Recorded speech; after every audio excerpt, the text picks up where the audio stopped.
3. Assalamualaikum warahmatullahi wabarakatuh.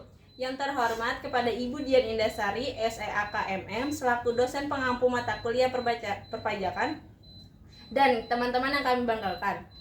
Perkenalkan, nama saya Adila Agina Kolbi dengan NIM 4240705. Perkenalkan, nama saya Muhammad Rizky Akbar dengan NIM 4240910. Perkenalkan, nama saya Erson Nabi Mandira dengan NIM 64241096. Perkenalkan, nama saya Sakia Najwa dengan NIM 64241083. Perkenalkan, nama saya Vita Jakir Edria dengan NIM 64240723. Di sini kita akan menjelaskan pengertian PPH 21 dan bagaimana pengisian SPT PPH 21. Apa sih yang dimaksud dengan PPH 21? Nah, PPH 21 itu adalah pajak atas gaji, upah, atau tunjangan yang diterima oleh karyawan atau individu. Tujuannya adalah untuk memastikan pajak penghasilan dibayar secara langsung melalui pemotongan oleh pemberi kerja. Selanjutnya yaitu SPT PPH 21. SPT PPH 21 adalah surat pemberitahuan pajak penghasilan pasal 21, yaitu laporan pajak yang digunakan untuk melaporkan pemotongan, penyetoran, dan pelaporan PPH 21 oleh pemberi kerja atau perusahaan. SPT PPH 21 berisi rincian siapa saja karyawan yang dipotong pajaknya, berapa besar pajaknya, dan kapan dia disetorkan ke negara. Selanjutnya Akan ada video berisi bagaimana cara pengisian SPT PPH 21. Baik, di sini saya akan menjelaskan SPT PPH 21 dari studi kasus tersebut. Pertama, ada tahun pajak yang diisi dengan tahun pengisian. Selanjutnya, ada identitas yang diisi dengan identitas wajib pajak. Ada NPWP, nama wajib pajak, pekerjaan, nomor telepon, dan perubahan data. Selanjutnya ada A, penghasilan neto. Nomor 1, penghasilan neto dalam negeri sehubungan dengan pekerjaan yang diisi dengan penghasilan neto sejumlah Rp116.280.000. Nomor 2, penghasilan neto dalam negeri lainnya. Pada studi kasus kali ini tidak ada, jadi tidak diisi. Nomor 3, penghasilan neto luar negeri. Pada studi kasus kali ini tidak ada, jadi tidak diisi. Yang keempat, ada jumlah penghasilan neto yang diisi dengan penjumlahan nomor 1, 2, dan 3. Karena 2 dan 3 tidak ada, jadi hasilnya masih sama, yaitu Rp116.280.000. Nomor 5, ada zakat atas penghasilan yang menjadi objek pajak. Pada studi kasus kali ini tidak ada, jadi tidak diisi. Nomor 6, jumlah penghasilan neto setelah pengurangan zakat atas penghasilan yang diisi dengan pengurangan nomor 4 dan nomor 5. Karena nomor 5 tidak ada, jadi hasilnya masih sama, yaitu Rp116.280.000. Selanjutnya ada B, penghasilan kena pajak. Nomor 7, penghasilan tidak kena pajak pada studi kasus kali ini adalah TK0 yang berjumlah Rp54 juta. Nomor 8, penghasilan kena pajak diisi dengan pengurangan nomor 6 dan nomor 7 yang berjumlah Rp62.280.000. Selanjutnya ada C, PPH terutang. Nomor 9, PPH terutang diisi dengan TEP dikali dengan penghasilan kena pajak. Karena di studi kasus kali ini penghasilan kena pajaknya lebih dari 60 juta sampai dengan 250 juta, jadi dikenakan 15%. Jadi 15% dikali Rp62.280.000 menghasilkan Rp9.342.000. Nomor 10, pengembalian atau pengurangan PPH pasal 24 yang telah dikreditkan. Pada studi kasus kali ini tidak ada, jadi tidak diisi. Nomor 11 adalah jumlah PPH terutang yang diisi dengan penjumlahan nomor 9 dan nomor 10. Karena nomor 10 tidak ada, jadi hasilnya masih sama, yaitu Rp9.342.000. Selanjutnya ada D, kredit pajak. Nomor 12, PPH yang dipotong atau dipungut pihak lain atau ditanggung pemerintah dan atau kredit pajak luar negeri dan atau terutang di luar negeri diisi dengan berpotongan pajak, jabatan, karena di sini ada pajak jabatan. Jadi diisi dengan pemotongan pajak jabatan dikali dengan 9.342.000 rupiah menghasilkan 510.000 rupiah.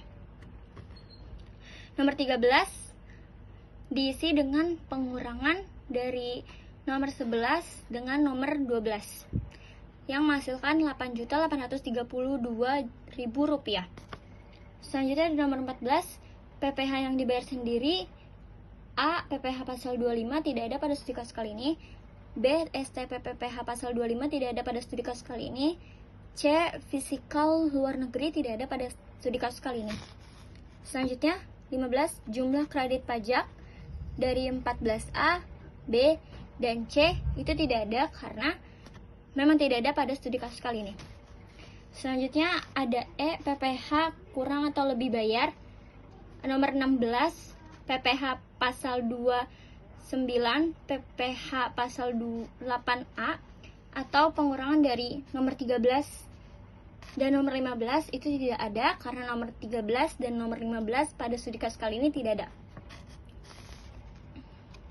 Selanjutnya ada 17, permohonan PPh lebih bayar pada 16B mohon. Itu tidak ada karena pada studi kasus kali ini tidak ada. Selanjutnya ada F, angsuran PPh pasal 25 tahun pajak berikutnya. Pada studi kasus kali ini tidak ada juga, jadi diisi dengan nihil. Yang terakhir ada G, lampiran, tidak diisi.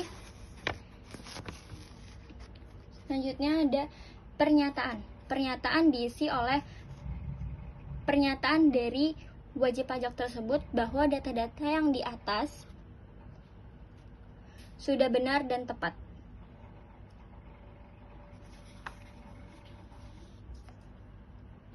Terima kasih. Assalamualaikum warahmatullahi wabarakatuh. Saya Muhammad Rizky Akbar dengan NIM 6424010 ingin menjelaskan tentang pengisian SPT wajib pajak dengan bruto di bawah 60 juta. Jadi pertama-tama kita isi dulu di sini tahun pajaknya 2025. Lanjut kita di sini isi NPWP-nya sesuai dengan NPWP masing-masing. Di sini ada nama yang wajib pajaknya. Nah, terus di sini yang di bagian poin pertama itu isi bruto penghasilan dalam 1 tahun. Nah, dikarenakan kita di bawah penghasilannya di bawah 60 juta, jadi dari poin 2 sampai ke poin ke-9 itu dihilangkan, tidak usah diisi karena itu hasilnya nihil. Dan yang poin ke-10 itu penghasilan yang dikecualikan oleh wajib pajak, itu hasil bruto kita dalam 1 tahun yaitu 32.400. Nah, terus di poin ke-11 ada jumlah keseluruhan harta yang dimiliki pada akhir tahun pajak, dikarenakan seperti yang di awal dijelaskan tidak dikenakan pajak karena di bawah 60 juta. Jadi brutonya tetap 32.400. Untuk jumlah keseluruhan di poin ke-12, jumlah keseluruhan kewajiban atau utang pada akhir tahun pajak itu adalah 0, itu nihil.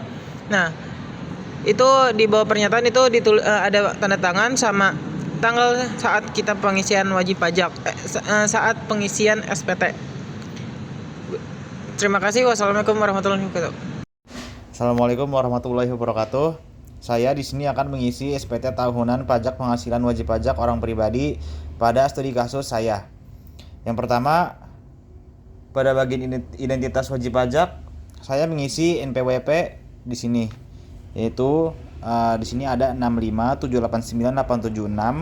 65789876342100. Oh iya, sebelumnya maaf, kita jangan lupa isi ini bagian tahun kita isi. Setelah itu kita isi di bagian nama wajib pajak, ada nama orang tua saya yaitu Enditya Terestianti, yang di bawahnya itu ada pekerjaannya staf administrasi, di bawahnya itu nomor telepon. Oke, masuk ke yang A, penghasilan neto. Yang pertama, penghasilan neto dalam negeri sehubungan dengan pekerjaan diisi sebesar 95.394 juta. Karena tidak memiliki penghasilan lain maupun penghasilan luar negeri, maka bagian tersebut diisi 0, sehingga jumlah penghasilan neto tetap sebesar 95.394 juta. Selanjutnya Ini kan bagian-bagiannya udah ya, kita langsung lanjut ke nomor yang kedua, yang penghasilan kena pajak. Pada nomor 7, penghasilan tidak kena pajak atau PTKP, status yang digunakan adalah TK garis miring 0, sehingga PTKP yang diisi adalah 63 juta. Selanjutnya nomor 8, penghasilan kena pajak atau PKP. Penghasilan kena pajak diperoleh dari penghasilan neto dikurangi PTKP, sehingga PKP sebesar 32 juta rupiah. Yang bagian B sudah. Selanjutnya yang C, PPh terhutang. Berdasarkan PKP tersebut, PPh terhutang sesuai pasal 17 Undang-Undang PPh adalah sebesar 1,6 juta atau 1.600.000. Berikutnya yang nomor 10, kredit pajak, yaitu pengambilan atau pengurangan PPh 24 yang telah dikreditkan. Pada bagian kredit pajak pasal 21 yang telah dipotong oleh pemberi kerja diisi sebesar 1,6 juta. Yang nomor 11, jumlah PPh terhutang. PPh terhutang setelah dikurangi kredit pajak tetap sebesar 1,6 juta. Selanjutnya yang bawah, PPh yang dipotong atau dipungut pihak lain. Di sini yang di sini ada PPh yang dipotong, ya betul. Pada nomor 12, yaitu PPh yang dipotong atau dipungut oleh pihak lain atau ditanggung pemerintah tidak ada, sehingga diisi 0. Terus yang bawahnya yang nomor 13, PPh yang harus dibayar atau lebih dibayar. Pada nomor 13 dilakukan perhitungan apakah terdapat pajak kurang bayar atau lebih bayar. Karena jumlah PPh terhutang sama dengan kredit pajak, maka tidak terdapat PPh kurang bayar maupun lebih bayar. Selanjutnya kredit pajak. Pada bagian kredit pajak pasal 25 dan fiskal luar negeri tidak terdapat pembayaran tambahan, sehingga seluruh bagian ini diisi 0. Pada bagian akhir ini juga ada nama lengkap, ada tanggal, nama lengkap, dan NPWP, dan juga tanda tangan. Nah, ini diisi sesuai dengan data pribadi kita. Oke, sekian penjelasan PPh atau SPT tahunan, pajak penghasilan wajib pajak pada orang pribadi dari studi kasus saya. Kurang lebihnya mohon maaf. Wassalamualaikum warahmatullahi wabarakatuh. Baik, berdasarkan studi kasus tersebut, di sini saya akan menjelaskan bagaimana cara pengisian SPT tahunan pajak penghasilan pasal 21 wajib pajak orang pribadi. Berdasarkan studi kasus tersebut, di sini kita akan menggunakan formulir 1770S dari Departemen Keuangan RI, Direktorat Jenderal Pajak. Di sebelah kanan bagian atas itu tertera kolom tahun pajak. Tahun ini diisi berdasarkan tahun pengisian formulir tersebut. Selanjutnya ada kolom NPWP. Kolom ini wajib diisi sesuai dengan NPWP dari wajib pajak tersebut. Dan selanjutnya ada kolom nama wajib pajak. Sama halnya dengan NPWP, kolom ini wajib diisi sesuai dengan nama wajib pajak. Berdasarkan studi kasus tersebut, nama dari wajib pajaknya adalah Bambang Hartanto. Selanjutnya ada kolom pekerjaan. Kolom pekerjaan ini juga wajib diisi sesuai dengan pekerjaan dari wajib pajak. Lalu selanjutnya kita beralih pada kolom bagian A, yaitu penghasilan neto dalam setahun. Di nomor urut pertama, ada penghasilan neto dalam negeri sehubungan dengan pekerjaan. Berdasarkan studi kasus tersebut, penghasilan neto wajib pajak selama setahun itu sebesar Rp84.058.056, diisi di kolom pertama. Selanjutnya, di nomor 2, ada penghasilan neto dalam negeri lainnya. Pada studi kasus tersebut, wajib pajak tidak memiliki penghasilan lain selain penghasilan utamanya. Maka di kolom kedua kita bisa mengisikan nihil. Dan selanjutnya di nomor 3 ada penghasilan neto luar negeri. Karena pada studi kasus tersebut, wajib pajak tidak memiliki penghasilan neto luar negeri, maka kita bisa mengisikan dengan nihil juga. Lalu di nomor 4, ada jumlah penghasilan neto 1, 2, dan 3. Maka kita bisa mengisikan dengan jumlah terakhir kita, yaitu Rp84.058.056. Selanjutnya ada zakat atas penghasilan yang menjadi objek pajak. Pada studi kasus tersebut, wajib pajak tidak memiliki zakat atas penghasilan yang menjadi objek pajak, maka kita hanya perlu menuliskan nihil. Yang terakhir ada nomor 6, yaitu jumlah penghasilan neto setelah pengurangan zakat atas penghasilan. Ini diperhitungkan dari pengurangan nomor 4 dan nomor 5. Karena nomor 5 itu nihil, maka di nomor 6 kita bisa mengisikan jumlah terakhir penghasilan neto dari wajib pajak, yaitu sebesar Rp84.058.056. Rp56. Selanjutnya kita beralih ke bagian kolom B, yaitu penghasilan kena pajak. Berdasarkan studi kasus tersebut dijelaskan bahwa wajib pajak itu berstatus kawin dan memiliki satu tanggungan. Maka untuk nomor 7 yaitu penghasilan tidak kena pajak, kita bisa menyilang di kolom K_1 yang artinya kawin dan satu tanggungan. Kita bisa menuliskan nominal di kolom 7 sebesar Rp63 juta. Selanjutnya ada di nomor 8 yaitu penghasilan kena pajak. Penghasilan kena pajak itu diperhitungkan berdasarkan pengurangan dari nomor 6 dan juga nomor 7. Maka kita bisa menaruh hasil di nomor 8 yaitu sebesar Rp21.058.056. Selanjutnya kita beralih ke kolom bagian C yaitu PPh terutang. Di nomor 9 ada PPh terutang. Karena penghasilan kena pajak kita lebih dari 60 juta, maka TP yang kita perlukan pada studi kasus ini yaitu sebesar 5%. Jadi, Rp21.058.056 dikali dengan 5%, yaitu hasilnya sebesar Rp1.052.902. Selanjutnya, di kolom nomor 10 ada pengembalian atau pengurangan PPh pasal 24 yang telah dikreditkan. Pada studi kasus tersebut, kita tidak memiliki hal itu, maka kita bisa menuliskan dengan kata nihil. Yang di nomor 11 ada jumlah PPh terutang yang dapat dihitung dari pengurangan nomor 9 dan nomor 10. Maka hasilnya sebesar Rp1.052.902. Selanjutnya ada di kolom D yaitu kredit pajak. Di nomor 12, pada studi kasus tersebut, wajib pajak memiliki tanggungan yang dibayarkan oleh pemerintah sebesar Rp942.948. Dan di nomor 13 ada dua bagian yaitu bagian A dan juga bagian B. Pada studi kasus tersebut, kita menyilang bagian A yaitu PPh yang harus dibayar sendiri sebesar Rp109.954. Untuk di kolom nomor 14 dan juga 15, berdasarkan studi kasus tersebut, kita tidak memiliki hal tersebut, maka kita menuliskan dengan kata nihil. Selanjutnya ada kolom di bagian E yaitu PPh kurang atau lebih bayar. Wajib pajak tidak memiliki PPh kurang atau PPh lebih bayar, maka kita hanya menuliskan kata nihil di bagian E. Selanjutnya di bagian F ada angsuran PPh 25 tahun pajak berikutnya. Pada studi kasus tersebut, wajib pajak tidak memiliki hal tersebut, maka sama seperti sebelumnya kita hanya perlu menuliskan kata nihil. Dan terakhir adalah kolom pernyataan. Berisikan finalisasi dari wajib pajak bahwa sang wajib pajak menyatakan wajib pajak telah memberitahukan data di atas beserta lampiran-lampirannya adalah benar, lengkap, dan jelas. Jika ternyata data tersebut ada kesalahan, maka sanksi-sanksi sesuai dengan ketentuan peraturan perundang-undangan yang berlaku akan diperlakukan untuk wajib pajak. Lalu, yang harus wajib diisi oleh wajib pajak di kolom pernyataan adalah wajib menyilang wajib pajak sebagai pengisi formulir tersebut.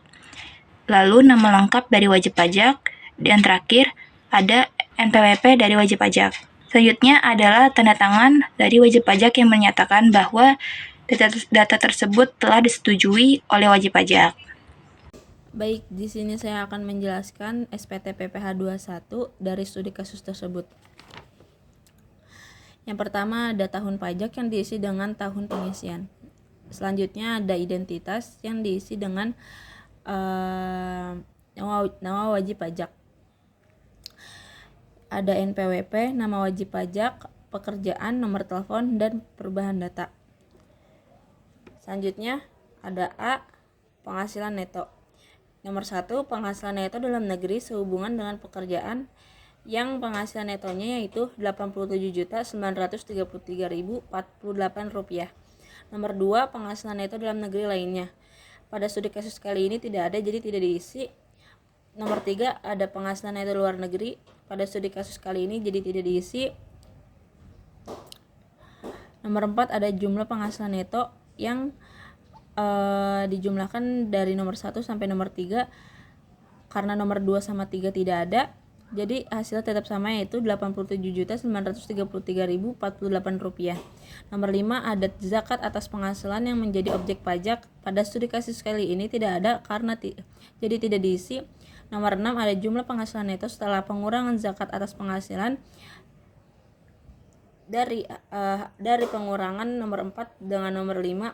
Karena nomor 5 tidak ada, jadi hasilnya tetap sama, yaitu Rp87.933.048. Selanjutnya ada B, penghasilan kena pajak. Nomor 7, penghasilan tidak kena pajak. Pada studi kasus kali ini TK 0 yang berjumlah Rp54 juta. Nomor 8, penghasilan kena pajak dari pengurangan. Nomor 6 dengan nomor 7 yang hasilnya yaitu Rp33.927.348. Selanjutnya yaitu C, PPh terutang. Nomor 9, PPh terutang yang diisi dengan TEP dikali dengan penghasilan kena pajak yang berjumlah Rp1.696.367. Nomor 10, pengembalian atau pengurangan PPh pasal 24 yang telah dikreditkan. Pada studi kasus kali ini tidak diisi, jadi tidak ada. Nomor 11 yaitu jumlah PPh terutang yang diisi dengan nomor 9 dengan nomor 10 dijumlahkan jadi Rp1.696.367 karena nomor 10-nya tidak ada. Selanjutnya ada kredit pajak yang D. Nomor 12 yaitu PPh yang dipotong atau dipungut pihak lain atau ditanggung pemerintah dan atau kredit pajak luar negeri dan atau terutang di luar negeri yang diisi dengan Rp731.139. Selanjutnya nomor 13, pengurangan dari nomor 11 dengan nomor 12 yaitu Rp969.228. Nomor 14, PPh yang dibayar sendiri. A, PPh pasal 25, B, STP PPh pasal 25, C, fiskal luar negeri. Pada studi kasus kali ini tidak ada, jadi tidak diisi. Nomor 15, jumlah kredit pajak dari penjumlahan 14A, B, dan 14C. Pada studi kasus kali ini tidak ada karena nomor 14 tidak ada dan tidak diisi. Selanjutnya ada E, PPh kurang atau lebih bayar. Nomor 16 ada A, PPh yang kurang dibayar, PPh pasal 29, B, PPh yang lebih dibayar, PPh pasal 28A. Pada studi kasus kali ini tidak ada, jadi tidak diisi. Nomor 17 ada permohonan PPh lebih bayar pada 16B, mohon. Pada studi kasus kali ini tidak ada, jadi tidak diisi. Selanjutnya ada angsuran PPh pasal 25 tahun pajak berikutnya. Nomor 18, angsuran PPh pasal 25 tahun pajak berikutnya sebesar pada studi kasus kali ini tidak ada, jadi tidak diisi. Selanjutnya ada G, lampiran. Ada A, fotokopi formulir 1721 A1 atau 1721 A2 atau bukti potong PPh pasal 21 terbukti. B, daftar susunan keluarga yang menjadi tanggungan wajib pajak terbukti. C, surat setoran pajak lembar ke PPh. Ketiga, PPh pasal 29 tidak ada. D, surat kuasa khusus atau bila dikuasakan tidak ada. E, juga tidak ada. Selanjutnya ada pernyataan. Pernyataan diisi oleh data wajib pajak tersebut bahwa data-data yang di atas sudah benar dan tepat. Makasih. Sekian materi yang dapat kami sampaikan, semoga bermanfaat bagi kami semua dan dapat menambah wawasan terhadap mata kuliah perpajakan dan pengisian SPT PPh 21. Wassalamualaikum warahmatullahi wabarakatuh.